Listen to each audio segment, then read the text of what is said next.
The Wonderful Wizard of Oz. Chapter 1. The Cyclone. Dorothy lived in the midst of the great Kansas prairies, with Uncle Henry, who was a farmer, and Aunt Em, who was the farmer's wife. Their house was small, for the lumber to build it had to be carried by wagon many miles. There were 4 walls, a floor, and a roof, which made one room. And this room contained a rusty-looking cook stove, a cupboard for the dishes, a table, 3 or 4 chairs, and the beds. Uncle Henry and Aunt Em had a big bed in one corner, and Dorothy a little bed in the other corner.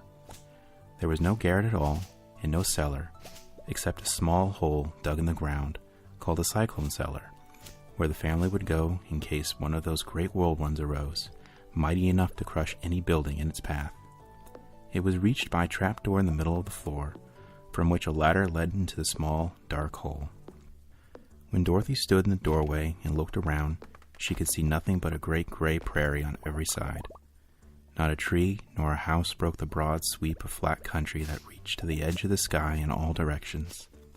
The sun had baked the plowed land into a gray mass, with little cracks running through it.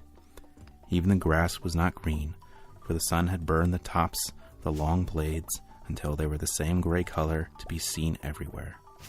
Once the house had been painted, but the sun blistered the paint and the rains washed it away, and now the house was as dull and gray as everything else. When Aunt Em came there to live, she was a young, pretty wife. The sun and wind had changed her too. They had taken the sparkle from her eyes and left them a sober gray. They had taken the red from her cheeks and lips. She was thin and gaunt, and never smiled now. When Dorothy, who was an orphan, first came to her, Aunt Em had been so startled by the child's laughter that she would scream and press her hand upon her heart whenever Dorothy's merry voice reached her ears, and she still looked at the little girl with wonder that she could find anything to laugh at. Uncle Henry never laughed. He worked hard from morning till night and did not know what joy was. He was gray also, from his long beard to his rough boots, and he looked stern and solemn and rarely spoke. It was Toto that made Dorothy laugh and saved her from growing as gray as her other surroundings. Toto was not gray. He was a little black dog with long silky hair and small black eyes that twinkled merrily on either side of his funny wee nose. Toto played all day, and Dorothy played with him and loved him dearly. Today, however, they were not playing. Uncle Henry sat upon the doorstep and looked anxiously at the sky, which was even grayer than usual. Dorothy stood in the door with Toto in her arms and looked at the sky too. Aunt Em was washing the dishes. From the far north they heard a low wail of the wind, and Uncle Henry and Dorothy could see where the long grass bowed in waves before the coming storm. There now came a sharp whistling in the air from the south, and as they turned their eyes that way, they saw ripples in the grass coming from that direction also. Suddenly, Uncle Henry stood up. "There's a cyclone coming, Em," he called to his wife. "I'll go look after the stock." Then he ran toward the sheds where the cows and the horses were kept. Aunt Em dropped her work and came to the door. One glance told her the danger was close at hand. "Quick, Dorothy," she screamed. "Run for the cellar." Toto jumped out of Dorothy's arms and hid under the bed, and the girls started to get him.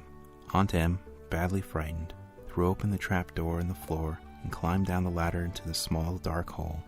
Dorothy caught Toto at last and started to follow her aunt. When she was halfway across the room, there came a great shriek from the wind, and the house shook so hard that she lost her footing and sat down suddenly upon the floor. Then a strange thing happened. The house whirled around 2 or 3 times and rose slowly through the air. Dorothy felt as if she were going up in a balloon. The north and south winds met where the house stood and made it the exact center of the cyclone.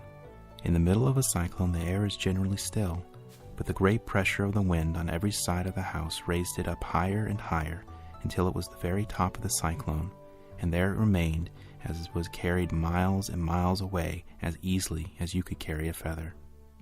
It was very dark, and the wind howled horribly around her, but Dorothy found she was riding quite easily. After the first few whirls around, and one other time when the house tipped badly, she felt as if she were being rocked gently like a baby in a cradle. Toto did not like it.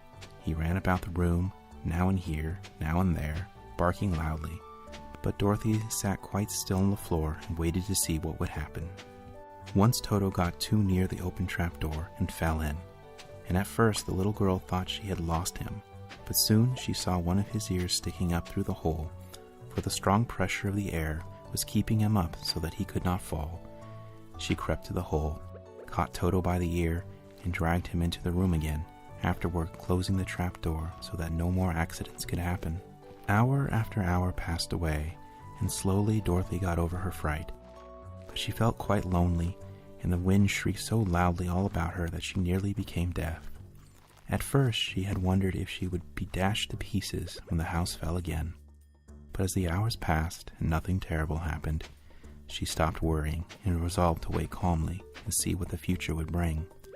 At last she crawled over the swaying floor to her bed and lay down upon it, and Toto followed and lay down beside her.